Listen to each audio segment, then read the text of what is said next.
창립된 지 만으로 35년이 되었습니다. 굉장히 오래됐죠. 1985년 5월 26일 날 이제 저렇게 우리가 정주화 권사님 댁에서 교회를 시작했습니다. 저희 형님 댁 차고 거기를 좀 교회로 하려고 그랬더니 곧 차를 살 계획이라고 해서 안 된다고 그래서 우리 정주화 권사님에게 말했더니 정주화 권사님이 허락을 해서 거기서 예배를 시작했습니다. 저희 교회가 저 오른쪽에 보이는 그 사진이 저고요. 그때는 머리가 있었죠. 예. 그 어제 동근이가 그러더라고요. 그 권지영 권사님 아들이에요. 목사님 지금 나이가 몇이세요? 그래서 내가 62이야. 그럼 62네요? 우리 할머니가 67이든가. 그런데 목사님이 훨씬 더 늙었네요. 그래도 멋있어요. 이렇게 반만 빠진 것도 굉장히 멋있어요. 어떤 사람은 다 빠졌는데 더 멋없어요. 그래서 되게 제가 멋있다고, 그래도 이게 멋있다고 제가 칭찬 들었어요. 보는 눈이 그렇게 있어야지. 그래서 제가 왜 하나님께서 저를 이렇게 주셔서 복 주셨는지를 얘기했어요. 제가 든 게 있어야지. 뭐 지식이 들었나, 돈이 들었나, 뭐 건강이 들었나, 뭐 재능이 들었나, 뭐 든 게 있어야지. 그러니까 어디 가서 무시당하지 말라고 듬직하게. 절 뒤에서 보면 다 74 이상으로 다 보잖아요. 그러니까 그것으로 듬직해서 남이 감히 무시 못하는 사람 되게 해달라고 대우받으라고 저는 하나님께서 이렇게 복 주셨나 봐요. 저 때 이렇게 교회를 시작했고요. 이 뒤에 저 큼지막한 그 무허가 건물이 또 우리 예배 처소가 아니에요. 그 제가 서 있는 그 맞은편 거기에 더 진짜 스레트로 된 더 무허가 건물이 또 있었어요. 거기에 정주화 권사님 방이 이렇게 또 각졌어요. 이렇게 삼각으로 이렇게 지은 집인데 뒤에 이제 있는 데는 그 융으로 조금만 덮어놓고 우리 벽에 이렇게 제가 전부 둘러 앉아봤더니 7명 이상은 못 들어와요. 거기가 우리 교회였습니다. 근데 너무 좋았어요. 저는요. 우리 어머님도 안 올라오셨어요. 권사님인데 소식 듣고는 우리 아버님도 저희 어머님으로부터 소식 들었다고 하면서 너 그게 교회냐? 너 중간에 실패하고 너 마음에 상처만 받을 것 같다고 너희 엄마가 그러더라. 그래서 나도 안 간다 하고 저희 아버님도 안 올라오셨어요. 어머님도 안 올라오시고 우리 노예에서 목사님들이 오셨다가 홍전도사 그냥 기도처로 하지 왜 창립 예배를 드렸어 또 그러시더라고요. 그래도 저는 희망차게 시작을 했습니다. 아주 행복했습니다. 좋았습니다. 우리 교회 그때 성구는 저 앞에 제 앞에 있는 성가대 지휘대 그거 하나 하고 그 속에 보면 이거 하나 들었어요. 이거 하고 헌금함하고 또 그다음에 노트 하나가 우리 교회 전부였습니다. 그렇게 해서 시작을 했습니다. 6개월 동안 저기서 신앙생활 하다가 이제 17평짜리 교회로 옮겨서 또 교회를 시작했죠. 제가 이민경 집사님을 만난 적이 6살 때 만났고 9살 때 이제 시작을 한 거예요. 윤경이가 그때 1학년으로 아마 9살이었을 거예요. 그렇게 우리 이제 교회를 시작했는데 여하튼 행복하게 복되게 시작했어요. 제가 우리 교인들이 그래도 많죠. 많고 감사하죠. 그렇게 우리 교회가 저런 저기 남들이 저희 교회에 우리 현판 붙여져 있는 것이 화장실인 줄 알았대요. 그리고 교회는 그 뒤편 그 2층 건물 거기가 교회인 줄 알았다는 거죠. 자, 그렇게 하는데 그래도 행복하고 감사했습니다. 그렇게 시작을 했습니다. 우리 성도님들은 생일을 맞이하면 무슨 생각이 되어집니까? 여자분들은 특별히 나이가 민감한데 내 나이가 벌써 이렇게 됐구나 라고 이렇게 하게 되죠. 사람이 나이별로 다 자기 나이를 깊이 인식하는 것이 아니고 몇 단계 나이별로 인식하는 특별히 돌아보는 시기가 있습니다. 그렇긴 한데 생일 때 우리 삶을 돌아보면서 지금까지 나를 이렇게 지켜주신 것에 대한 감사한 마음도 있지만 하나님 앞에서 또한 내 삶 앞에서 부끄러운 것들도 돌아봐지고 후회와 또 새로운 계획들이 세워지는 것이 생일 아닙니까? 우리의 교회 생일 35주년이에요. 아주 오래된 교회입니다. 이렇게 30년 이상 목회하는 목사님들이 그리 많지 않아요. 더더군다나 한 교회에서 30년 이상 목회하는 목사님들이 많지 않고요. 세계적으로 부흥한 교회들은 다 한 담임자가 오랫동안 그 교회를 있었던 교회들이 다 부흥했습니다. 이렇게 안정되고요. 자, 그렇게 됐는데 저도 매년 교회 생일 때마다 저 자신을 돌아보고 또 미래의 삶을 계획하고 그렇게 하죠. 그런데 특별히 올해만큼 저 자신을 괴롭혔던 해는 없습니다. 지난 한 주간은 저에게 정말 힘든 주간이었어요. 제가 사실은 근 1년 동안 제가 어떤 답답함에는 사로잡히지 않았었습니다. 그 답답함이 오는 여러 가지 이유가 있는데, 답답함이 오는 이유는 제가 우선 하나님 앞에 뭔가 죄를 졌다든가 아니면 제가 마땅히 하여야 될 것을 못하고 있을 때, 방향이 잘못됐을 때 답답함이 옵니다. 그 다음에 두 번째, 저와 관련된 분들이 죄를 졌을 때도 그렇습니다. 저와 관련된 분들이 그리하지 않았을 때도 그 생각이 들고, 그 다음에 어떤 하나님의 특별한 섭리가 있을 때가 있습니다. 아니면 그 어떤 위험이나 이런 것들이 우리의 죄와 상관없이 닥쳐올 때 그런 답답함이 듭니다. 근데 잘 몰라요. 뭔가 답답하고 하나님께서 저에게 하시는 말씀이 있다는 건 알지만은 제가 모릅니다. 그래서 1년여 동안 사실은 괴롭고 힘든 일이 있었다는 것과 답답하다는 것과는 달라요. 이건 하나님의 어떠한 그 음성이니까.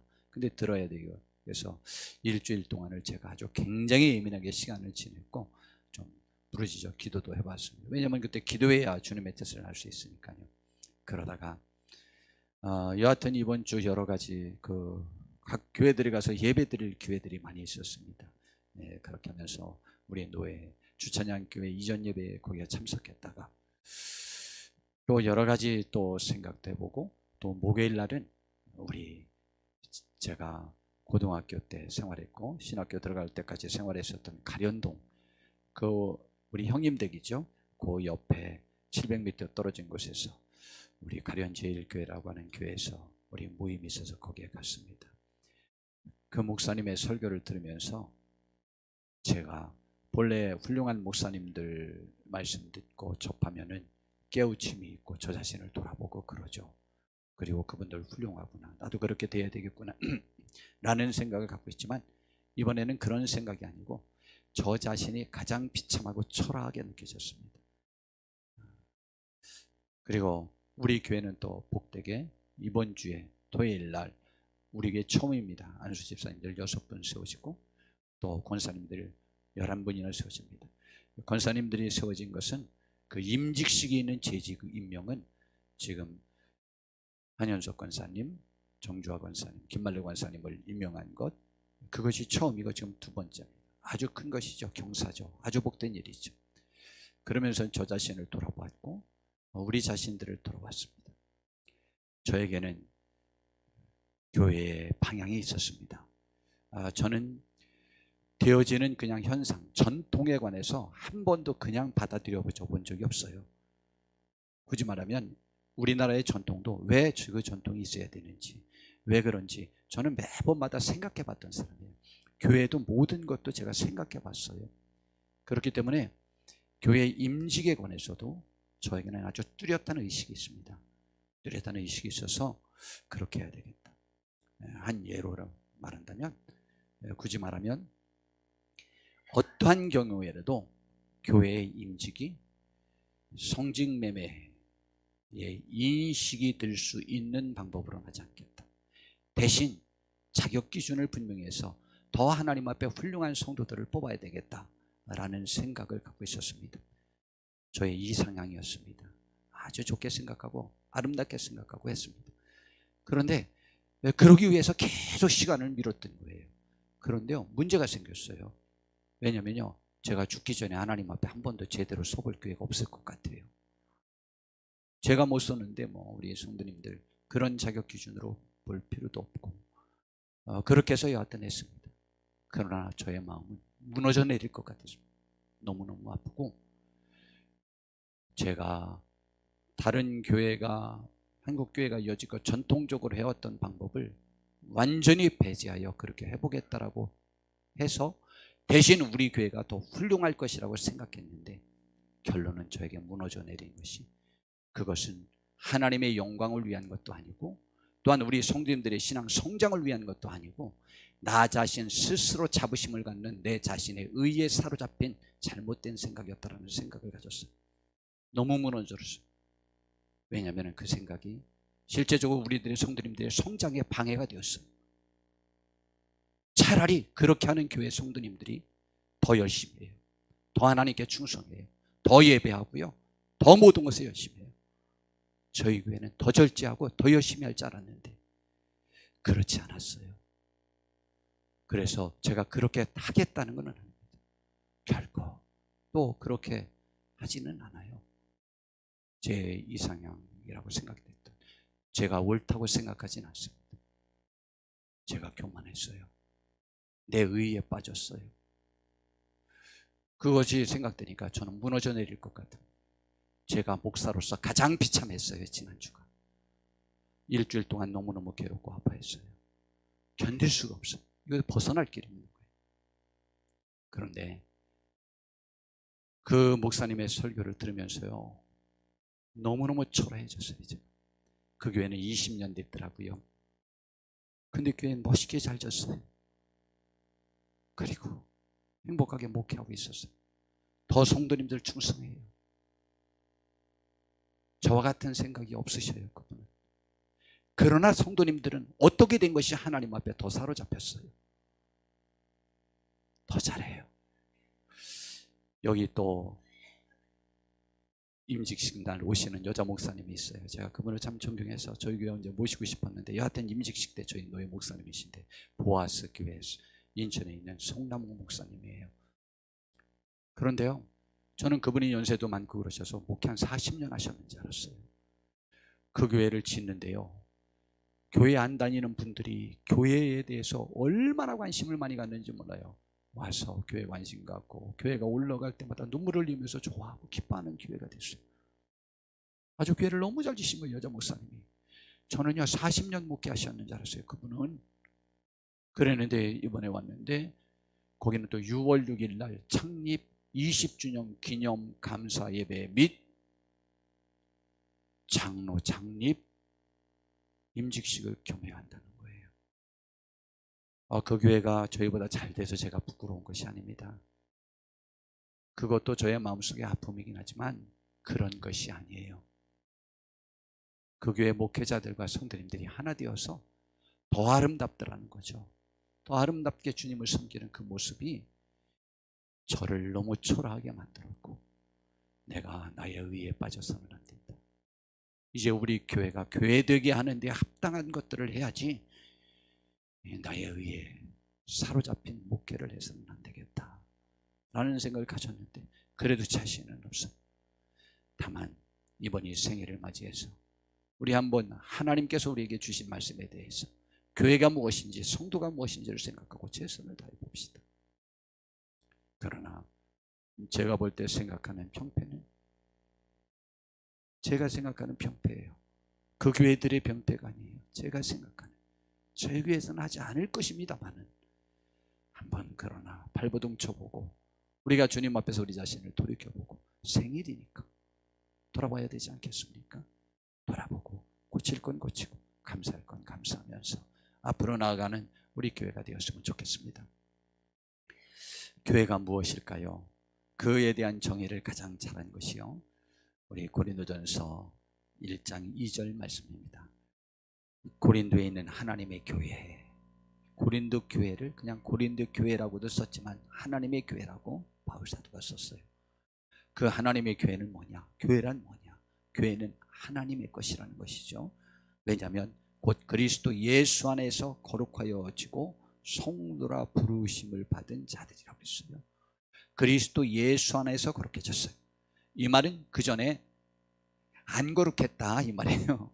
다른 말로 바꾸면 그 전에는 더러워졌는데 예수님 안에 와서 예수님이 우리를 위해서 대신 죽어주심으로 인해서 그 핏값으로 우리가 거룩해졌다, 깨끗해졌다라는 거예요. 굳이 말하면 우리는 우리의 죄가 하나님으로 인하여 용서받은 사람들이 교회라는 거예요. 예수 안에서 거룩하여져서 우리가 아직도 더러운데도 불구하고 거룩한 무리라 성도라 부르심을 받은 자들, 이렇게 부르심을 받은 자들, 세상에서 더러움에서 죄악에서 죽음의 길에서 부르심을 받아 구원함을 받은 사람이라는 뜻이 교회라는 뜻이요. 다 이런 데서 불러낸 사람들, 그게 교회죠. 또 각처에서 우리의 주 곧 그들과 우리 주 그리스도 예수 그리스도의 이름을 부르는 모든 자들이라고 했어요.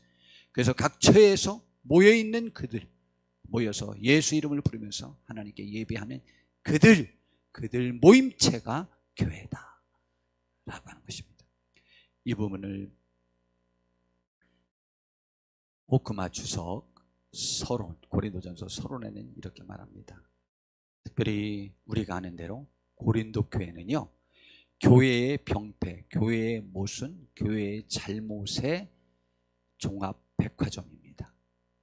거기를 이름을 진다면 교회의 병폐 백화점, 아니면 교회의 모순된 다이소, 뭐 이런 것이 고린도 교회예요.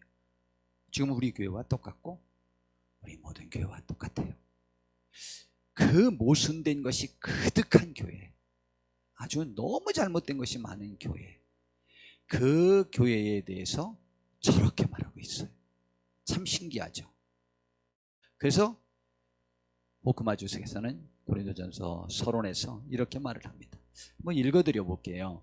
본서에 나타난 고린도 교회의 상황은 결코 이상적인 것이라고 말할 수 없다. 사실 고린도 교회는 초기 그리스도인들의 순결과 사랑의 전형이었다는 우리의 생각을 의심케 하는 점이 많았다. 우리는 그들에게서 사랑과 질서와 성숙은 발견할 수 없으며 다만 영적인 자기 기만, 하나님의 사도에 대한 반대, 부도덕한 행실 등을 보게 된다. 정말 신기해요. 그 교회는요, 하나님 모이실 때 바울 사도가 볼 때 교회로서 최하의 교회예요. 성도로서 최하의 교회예요. 그런데요, 자기들이 영적 기만에 너무 사로잡혔어요. 뭐 저와 같은 거죠. 그래가지고 자기 교만에 빠져가지고 사도들도 배척하고 말도 안 들어요.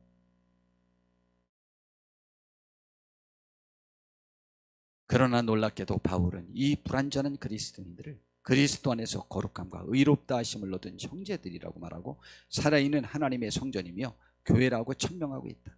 이것은 우리들에게 비록 불완전하거나 상태가 좋지 않다고 해서 하나님의 자녀의 교회를 업심여기지 말아야 한다는 점을 교훈해 준다라고 말하고 있습니다.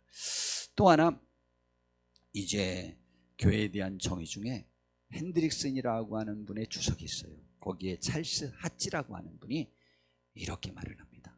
하나님의 교회, 성경에서 교회란 용어는 세상에서 불러낸 하나님의 백성을 가리키는 군집 명사로 사용된다. 또한 이 말은 이따금 그리스도가 사랑하시고 위하여 자기 몸을 주신 하나님의 전 백성을 가리킨다.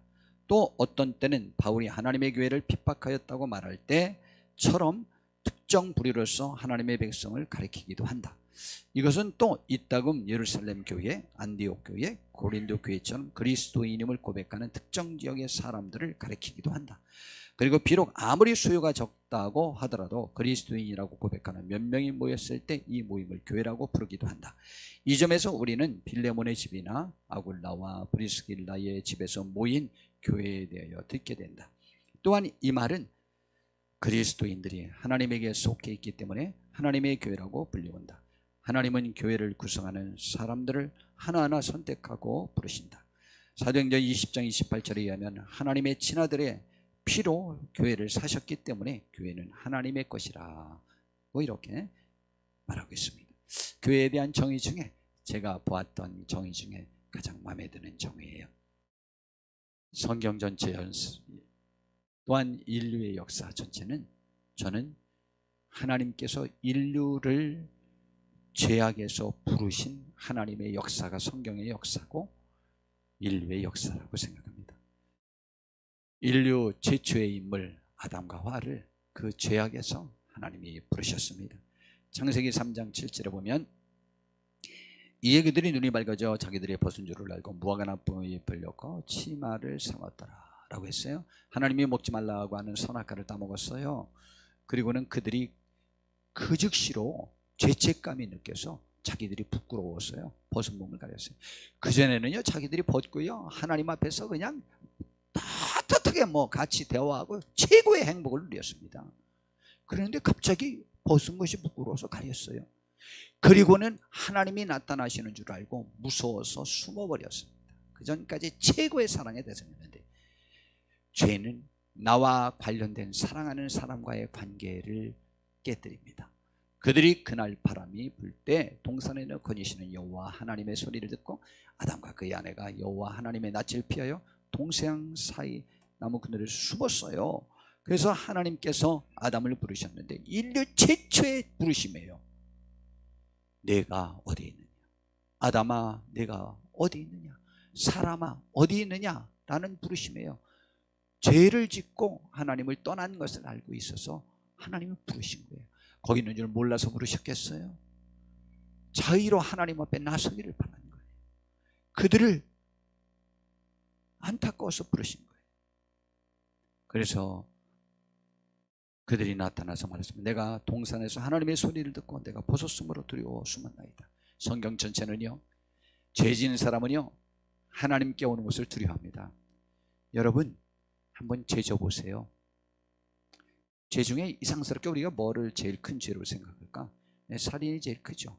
부모님과 한번 싸워보세요. 부부싸움 해보세요. 한번 가서 딴 이성과 잠자고 와보세요. 교회 오기 되게 불편합니다. 그리고 저 보기도 불편해요. 하나님 보기는 더 불편하지만 저 보기도 불편하고 성도들과 정상적인 교제하기가 굉장히 불편해집니다. 한번 부부싸움 실컷 해보세요. 부모님께 한번 막 욕하고 대들어보세요. 교회 오기 굉장히 불편합니다. 하나님은 마찬가지예요. 그래서 성경은 죄를 지면 빛으로 나오기를 두려워한다고 그랬어요. 근데 하나님은 그들을 찾고 부르셔서 빛 가운데서 행하게 하려고 힘쓰시는 분이 하나님이셔요. 그래서 누가 너의 벗었음을 내게 알려느냐?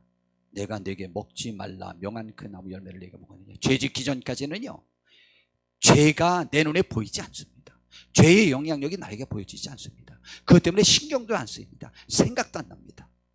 그러나 죄를 지면은요 눈이 띄어져서 내가 죄인임을 알게 됩니다. 그 전까지는 몰라요. 관심도 없어요. 그러나 내가 범죄하면요 옆에 경찰이 지나가면은 두근거리도록 돼 있어요. 하나님 앞에도 마찬가지입니다. 근데 우린 경찰은 옆에 있어도 전혀 두근거리지 않아요. 그러나 죄를 지면 두근거리도록 돼 있어요. 하나님은 우리를 부르시는 거예요. 그때요. 그러면서 하나님께서는요 무화과나무 잎을 벗어 던지도록 하고 21절에 보니까 여호와 하나님이 아담과 그의 아내를 위하여 가죽옷을 지어 입힌 대신 이제 에덴 동산에는 쫓겨나게 됩니다. 여하튼 하나님은 아담을 부르셔요. 아담을 부르신 이유가 뭐냐? 하나님과 정생적으로 교제하고 싶은 거예요. 그걸 다른 말로 바꾸면 예배를 아담과 예배하는 아담을 하나님이 기대한 거예요. 아브라함을 하나님이 부르셨어요. 믿음의 조상이라고 말합니다. 창세기 12장에 보니까 여호와께서 아브라함에게 이르시되 너는 너의 고향과 친척과 아버지의 집을 떠나 내가 내게 보여줄 땅으로 가라. 왜 이렇게 고향과 친척과 아버지 집을 떠나게 했는지 알아요? 이곳에 있으면 그의 아버지가 있기 때문에 자기 주권대로 자기의 의향대로 하나님을 적극적으로 섬길 수 없어요. 그러니까 하나님이 적극적으로 섬길 수 있는 지역으로 나가라는 거예요. 지금요 이쪽 지역이 얼마나 곡창지대인지 아십니까? 이쪽이 곡창지대고 살기 좋은 곳이었어요. 근데 아브라함은요 떠날 곳은 알아요. 근데 어디로 나가라고 하나님이 지시를 안 했어요. 그런데도 떠났어요. 예배하기 위해서. 아브라함은요 나오자마자 갈 바도 알지 못했지만 첫 번째 한 것이 뭔지 알아요? 단을 쌓고 하나님 앞에 예배를 드렸어요. 지금으로 치면 예배 처소를 자기 집에 그냥 마련해 놓고 거기서 예배 먼저 했어요. 갈 바를 모르는데. 그게 아브라함이에요. 내가 너로 큰 민족을 이루고 내게 복을 주어 내 이름을 창대하게 할 것이다. 너는 복에 될 것이라는 거죠. 온 세상이 아브라함 때문에 복을 받게 될 것이라는 거죠. 그래서 너를 축복하는 자에게는 내가 복을 내리고 너를 저주하는 자에게는 내가 저주하리니 땅의 모든 족속이 너로 말미암아 복을 얻게 될 것이라는 축복을 받았어요. 아브라함도 자유롭게 예배하게 하려고 하나님이 부르신 거예요. 아담을 부른 것도 하나님이 이 아담의 예배를 받고 싶어서 부르신 거예요. 그 다음에 이스라엘 백성들을 애굽에서 하나님이 불러내셨는데요. 그때 하나님이 모세를 보내서 바로에게 가서 이스라엘 백성을 보내달라고 요구하도록 했어요.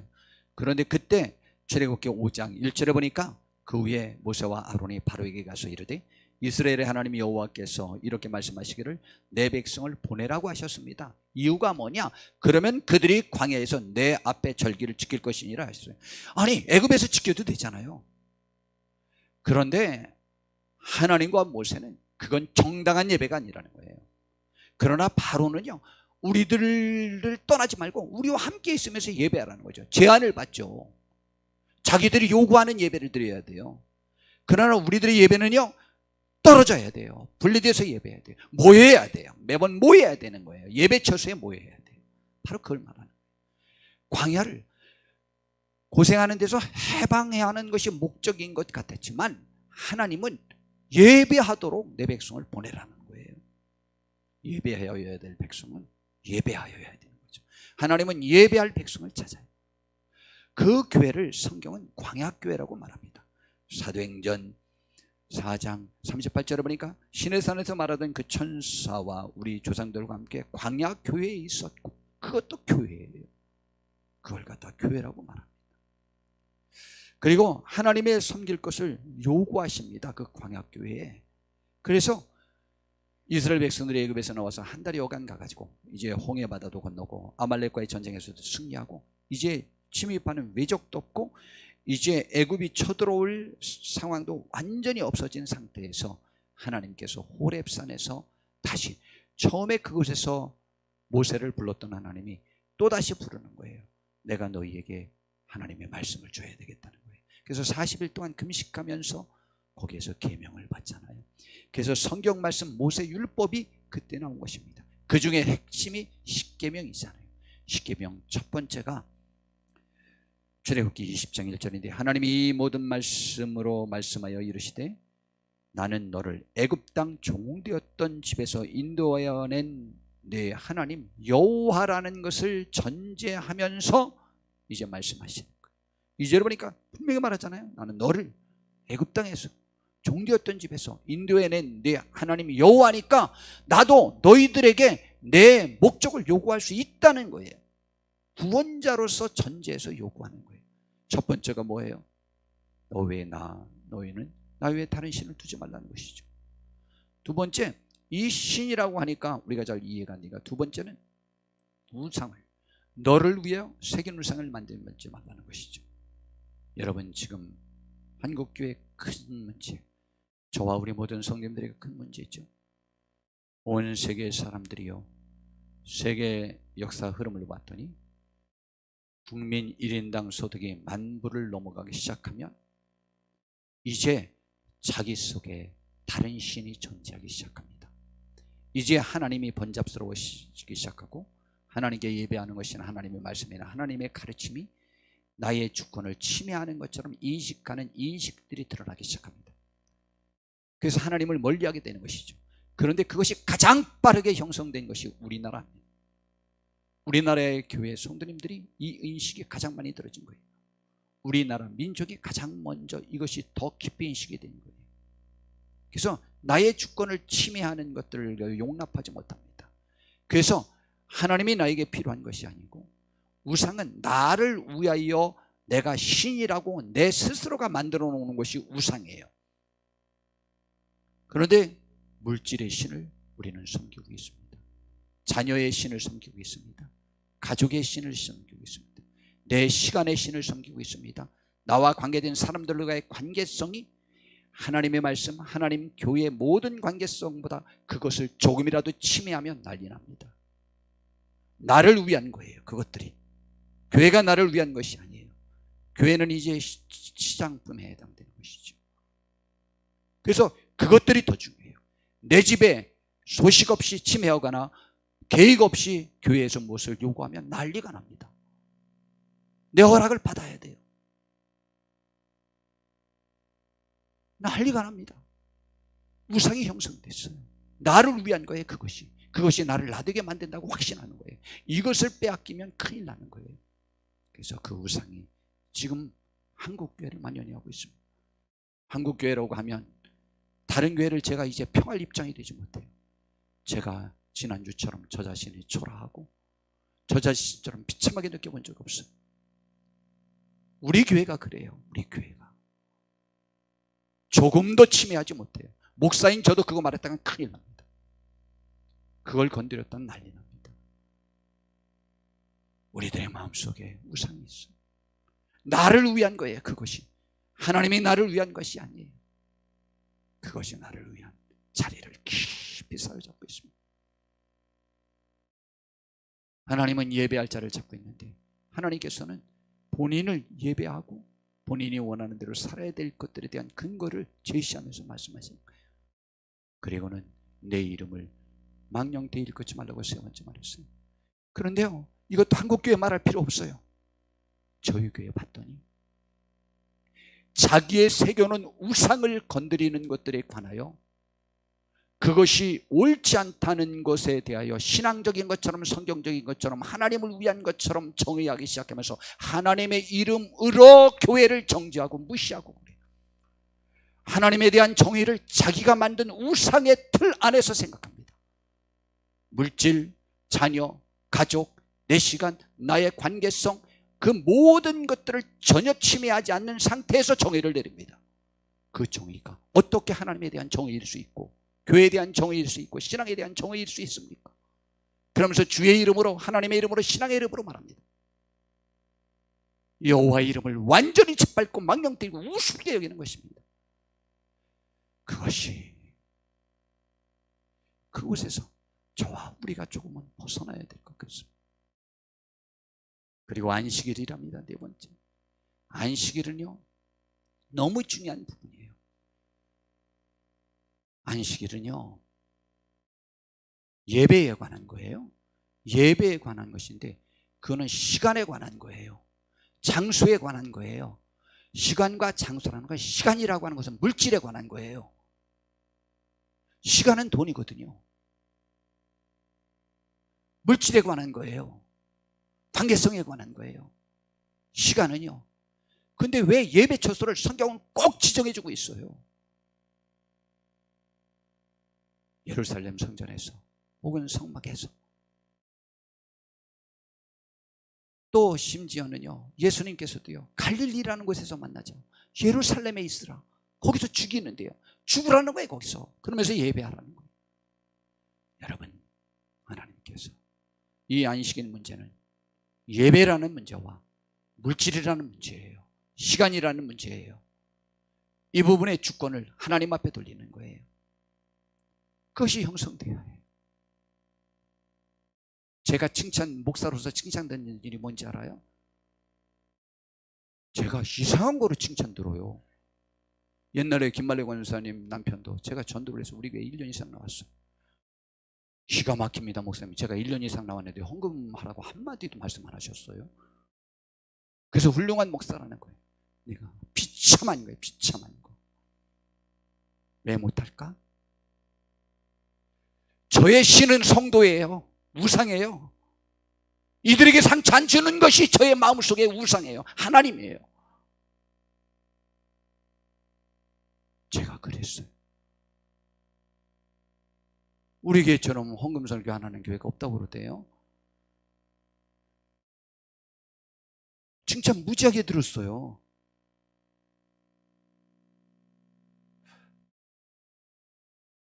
그게 칭찬거리인가? 성적은 다 하라고 했는데 콕 집어서 분량까지 다 지적했는데 그런 게 있는지는 알고 계신가요? 그래서 좀 헌금 많이 하시라는 거 아니에요? 부담 갖지 마세요. 실제예요. 그러나 정말 우리가 하나님을 우리 중심으로 섬기고 있습니까? 그게 안식일 문제예요. 저는 그렇게 생각해요. 하나님은 나는 너희를 인도해냈으니까, 너희의 구원자니까 나에게 마땅히 할 건 좀 해야 되지 않겠냐 라는 요구였습니다. 교회는 또 뭐 하는 것이냐? 왜 교회는 그런 요구가 가능하고 하나님과의 관계가 어떤 것이냐? 시편 100편 3절에 보니까 여호와가 우리의 하나님이신 줄 너희가 알지어다. 그는 우리를 지으시니요 우리는 그의 것이요 그의 백성이요 그의 기르시는 양이 되고 그분은 우리의 아버지가 또 되십니다. 그래서 교회는 또 어떤 것이냐? 주님의 핏값으로 사신 것입니다. 이것은 굉장히 귀중한 것이죠. 하나님의 핏값이라고 표현하죠. 사도행전 20장 28절에 보니까 에베소 교회를 바울 사도가 떠나면서 마지막으로 그곳의 장로님들을 불러 모으고 교회를 부탁하는 말씀 중에 교회에 대한 정의를 내렸습니다. 여러분은 자기를 위해 하나님의 교회 곧 여러분은 자기를 위해 또 온 양떼를 위하여 삼가라. 성령이 그들 가운데 여러분을 감독자로 삼고 하나님이 자기 피로 사신 교회를 보살피게 하셨느니라. 하나님이 자기 피로 사신 교회. 여러분, 우리가 만약 10,000원으로 어떤 물건을 샀어요. 살 때는 왜 삽니까? 그 물건이 내가 보기에 10,000원만큼의 가치가 있던가 아니면 10,000원보다 나에게는 더 유용히 쓰이겠다라고 판단될 때 내가 그것을 사는 거예요. 그렇지 않겠어요? 저걸 그런 비유로 한번 생각해 본다면 하나님께서요 자기 아들을 우리를 구하려고 대신 죽여서 그 핏값으로 우리를 샀어요. 그러면 우리는 최소한은 우리들의 가치가 누구만큼은 해? 예수님만큼. 아니면 하나님의 아들 예수님보다 우리를 더 귀히 여겼다는 거죠. 그래서 예수님을 희생. 우리의 가치가 그렇게 합니다. 그런데 장로님들이 이 교회를 망칠 수 있다. 그러니 너희는 자기를 위하여 또는 온 양떼를 위하여 잘 삼가여야 한다. 우리 교회 일꾼 되신 분들은 참으로 이 의식 속에서 교회를 잘 이끌기 위하여 삼가셔야 됩니다. 삼갈 건 삼가고 준행하여 앞장설 것은 앞장서시는 귀한 분들 되시기를 정말 바랍니다. 그러면 결국 교회와 우리 성도들은 하나님의 은혜를 받은 사람들입니다. 그래서 다시 한번 아까 처음에 정의했던 교회 정의 고린도전서 1장 2절에 보니까 고린도에 있는 하나님의 교회 곧 그리스도 예수 안에서 거룩하여지고 성도라 부르심을 받은 자들과 또 각지에서 우리의 주 곧 그들과 우리의 주 되신 예수 그리스도의 이름을 부르는 모든 자들이라고 한 것이 교회에 대한 정의입니다. 그러면 하나님이 우리에게 이러한 은혜를 주신 이유는 무엇입니까? 굳이 말하면 교회에 요구하는 바는 무엇입니까? 우리를 하나님의 백성 삼으신 이유는 무엇입니까? 앞에 중간중간 말씀을 드렸지만 하나님만 섬기며 그분만 예배하기 위한 것입니다. 정말 성경 역사 중에 하나님의 사람들이 얼마나 인정받았던 사람들이 예배에 집중했는지, 하나님께 돌아왔었던 역사는 다 예배하는 역사였다는 사실을 제가 좀 말씀드리려고 합니다. 아담에게도 하나님이 하나님과 교제, 대화죠. 지금으로 치면 기도, 예배죠. 그러려고 아담 부르신 거예요. 하나님이 그것이 필요하죠. 노아가요 방주에서 구원함을 얻고 나와서 첫 번째 한 일이 뭐였냐면 단을 쌓고 하나님 앞에 예배했어요. 아브라함은요 자기 고향 친척 아버지 집에서 나와서 광야에서 갈 바를 모르는데 첫 번째 한 것이 단을 쌓고 하나님께 예배했어요. 이삭도요 하나님 앞에 단을 쌓고 예배한 사람이었어요. 야곱도 그 어려운 상황에서라도 하나님 앞에 베들에서 단을 쌓고 예배하고 또 그 14년의 어려움을 극복하고 20년 만에 고향으로 돌아와서 또 어려움을 겪을 때에 하나님의 명령에 따라서 약속한 대로 너는 돌아오면 나에게 단을 쌓고 예배한다고 그랬고 11조 한다고 그랬지 않았느냐. 그 베델로 올라가라. 그래서 베델로 올라가서 단을 쌓고 예배한 사람이에요. 그러니까 믿음의 조상 대표적인 사람 아브라함과 이삭과 야곱이 예배하는 사람들이었어요. 그들은 예배로 인하여 하나님과의 관계가 형성됐어요. 그리고 출애굽 28 이스라엘 백성에 대한 목적도 예배가 목적이라고 그랬잖아요. 광야에서도 예배에 대한 명령을 내렸어요. 초대교회에서도 마찬가지입니다. 사사시대에도 이스라엘을 다시 일으키고 구원한 사사들, 그들은 다 예배 먼저 회복을 했습니다. 백성 전체의 그것을 확대할 수 없을 때는요 자기 혼자 먼저라도 우상을 파괴하고 하나님께 예배하는 것으로 먼저 시작했습니다. 예배 회복이에요. 그리고 백성을 모아서 하나님께 돌아오라고 하는 예배 회복이 민족 예배 회복, 국가의 회복이 되었습니다. 또한 구약 성경 왕정 시대에 나오는 훌륭했던 왕들을 한번 전부 살펴보고 번창했던 왕정 시대의 사람들을 전부 살펴봅시다. 그들은 다 예배해야 하는 사람들이었습니다. 다윗 왕처럼 예배에 열정적인 사람 없습니다. 다윗 왕은요, 자기가 죄를 져도 예배했고, 자기가 잘 돼도 하나님 앞에 와서 감사했고, 자기 때문에 전염병으로 해서 백성들이요 3일 만에 7만 명이 죽어가고 있었습니다. 그래서 그 전염병이 도는 막 돌아오는 그 지점으로 다윗 왕이 갑니다. 그리고는 거기서 다윗 왕이 직접 제사를 드립니다. 죄는 내가 졌는데 왜 내 백성을 벌주를 줍니까? 멋있지 않아요? 예배가, 제사가 전염병을 멈추게 했어요. 예배를 중지하면 전염병이 중단되지 않아요. 하나님이 벌을 주셔서 전염병이 막 이스라엘 백성에게 들려서 지금 14,000명이나 죽어가고 있잖아요. 그런데요, 모세의 명령에 따라서 아론이 향로를 가지고 죽은 자와 산자 속에서 전염병이 넘어가는 그 사이에 중간에 서가지고 자기가 예배합니다. 이 말은 무슨 말이냐면, 하나님, 내 백성을 죽이려면 날 죽이고 넘어가세요. 나를 죽이려고, 나를 몰아내려고 백성들이 그런다고 하나님이 벌 주셨는데, 그러나 내 백성 죽이려면 날 죽이고 넘어가세요. 그리고 예배했어요. 제사했어요. 기도했어요. 그랬더니 전염병이 아론 때문에 멈춰졌어요. 전염병이 돌 때는 예배하여야만 합니다. 예배하면서 하나님 앞에 우리가 민족을 구원을 위해서 기도하셔야만 합니다.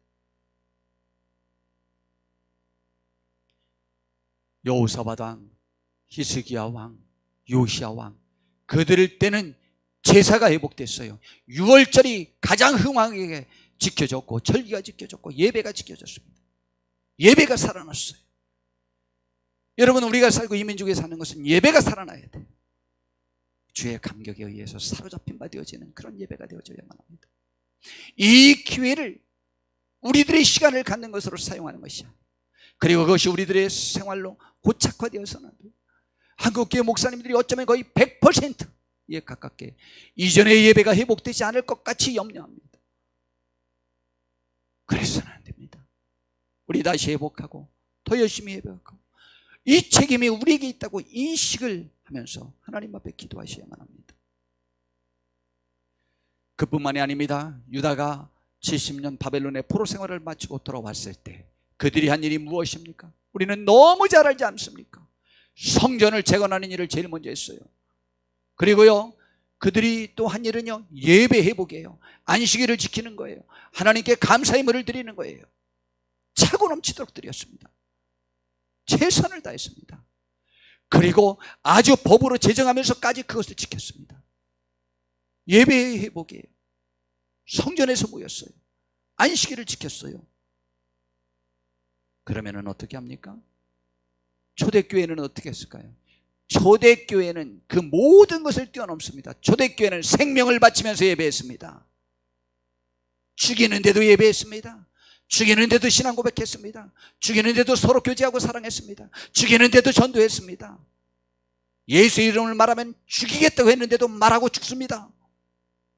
예배가 회복됐어요. 초대교회는 생명을 바친 예배였어요. 우리는 모여야 합니다. 그래서 오늘 성경 본문처럼 우리 교회가 되기를 바랍니다. 초대교회 그 사도들로 인하여 주어졌던 모습입니다. 사도행전 2장 43절에 보니까 사람마다 두려워하는데 그 사도들과 교회의 모임체를 두려워했어요. 사도들로 말미암아 기사와 표적이 많이 나타났어요. 저와 우리 교회의 많은 우리 성도님들로 인하여 병든 자도 고침받고 삶이 변화되고 가정이 변화되고 하는 이적과 기사들이 많이 나타나는 축복이 있길 바랍니다. 그러면 사람들이 우리를 두려워하게 돼요. 무시하지 않아요. 지금처럼 무시당하지 않아요. 두 번째, 44절부터 보면 믿는 사람이 다 함께해서 모든 물건을 서로 통용하고 또 재산과 소유를 팔아 각 사람의 필요를 따라 나눠주며, 이것이 초대교회부터 되었고 이것이 공산주의 이론의 근거가 되는 것이 됩니다. 또 서로 부족함이 없다고 하는 그런 말씀입니다. 그 이것이 교회의 전통입니다. 제가 자주 말씀드리잖아요. 스님이, 무당이 예수님 믿고 싶다니까. 그들의 본심이 예수님 믿고 교회 나오고 싶대요. 왜냐? 이유 중에 하나가 뭐냐? 병원에 입원해 봤더니 내가 중인데 스님인데 자기들 필요할 때는 수없이 찾아오더니 내가 병원에 입원했더니 한 사람도 찾아오지 않더라. 근데 옆에 교회 다니는 사람이 있는데 하루에 한 10번씩은 오더라는 거예요. 나도 죽기 전에는 교회를 나가야지. 이걸요, 제가 절에 다니는 분들에게 너무 많이 듣는 거예요. 무당들이요, 교회 나오고 싶은 거예요. 하나님만이 진짜 신이라는 걸 알고 있는 거예요. 그런데요, 노예 와서 판말하면서 몇 마디 가르쳐주면 복채가 나오는데 교회 가면 생계가 막막하다는 거예요. 스님들이, 무당들도 생계 때문에 그것을 한다는 거예요. 그리고 절에서도 자기들 4월 초파일날 모이면 3, 4, 5 모여서 다 그런 얘기들 한대요. 나이 들면 교회 가야 돼. 나도 이제 좀 있으면 우리도 교회 가야 되지 않겠어? 교회만 돌아봐. 우리 교회에 어떤 여성 오셨었잖아요. 지금도 저와 교제하고 있어요. 정말 교회 다니고 싶대요. 그분이 우리 곁에 오신 부처님이라고 하는 성철 스님과 잘 아는 분이에요.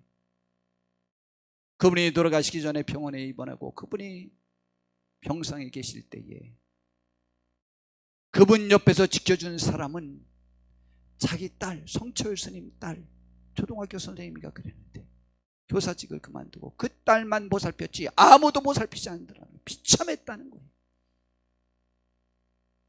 나는 기필코 교회를 나갈 겁니다. 그러나 지금은 내가 한번 이렇게 출장하면 200~300만 원씩 저에게 돌아옵니다.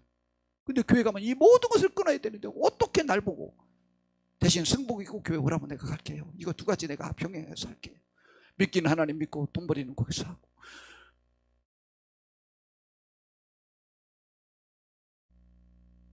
교회는 이 일을 하여야만 합니다.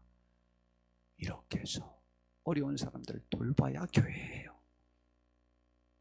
그 다음에 교회는 46절에 보니까 날마다 마음을 같이하여 성전에 모이기를 힘쓰고 집에서 떡을 떼며 기쁨과 순전한 마음으로 음식을 먹는 거예요. 날마다 마음을 같이하여 교회에 모여야 해요. 우리 그렇게 하십시다. 그리고 교제해야 돼요. 신앙의 최고의 단계는 교제예요. 교제는요, 사람을 무시하면 교제할 수 없어요. 사람에게 너무 주눅 들어도 교제할 수 없어요.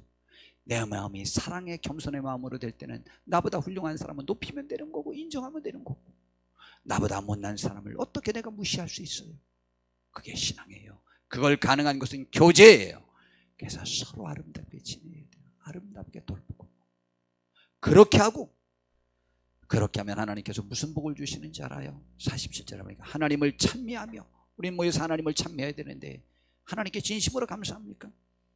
또 온 백성에게 칭송을 받으니, 그렇게 살면 백성에게 칭송을 받으니, 그때 교회 지도자들은 교회 지도자들을 죽이려고 했지만, 그 사회적 지도자들은, 그러나 백성들은 다 칭송을 받으니 주께서 구원받는 사람을 날마다 더하게 하셨다고 그랬어요. 우리도 칭송받는 교회 성도들이 되어서 모이기를 힘쓰고 기도하기를 힘쓰고 교제하고 서로 돌아보기를 힘써서 칭찬받는 교회가 되어서 하나님께서 우리 교회에도 구원받는 백성의 수를 날마다 더하게 하시는데 우리 교회를 사용하실 수 있도록 저와 우리 모두 함께 힘써 봅시다. 제가 일주일 동안 너무 아팠습니다. 어제도 너무 아파서 금식, 하루도 금식이라고 할 수 있을런지 모르겠지만 저 어제 죽는 줄 알았어요. 너무 힘들었어요. 아파하면서 이 말씀을 준비했습니다. 우리 교회를 바라봤습니다.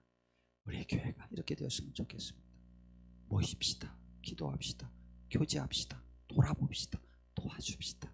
하나가 되어봅시다. 우리들의 마음의 우상을 제거합시다. 우리를 위한 것은 하나님뿐이라고만 생각합시다. 하나님의 은혜가 우리 우리 속에 차고 넘치기를 진심으로 바랍니다. 기도하겠습니다. 하나님이여, 우리를 인도해 주시어서 복되게 하옵시고 우리의 마음에 나를 위한 우상을 제거하고 주님만이 내 마음속에 사로잡혀지게 하옵소서. 예수님의 이름으로 기도드렸습니다.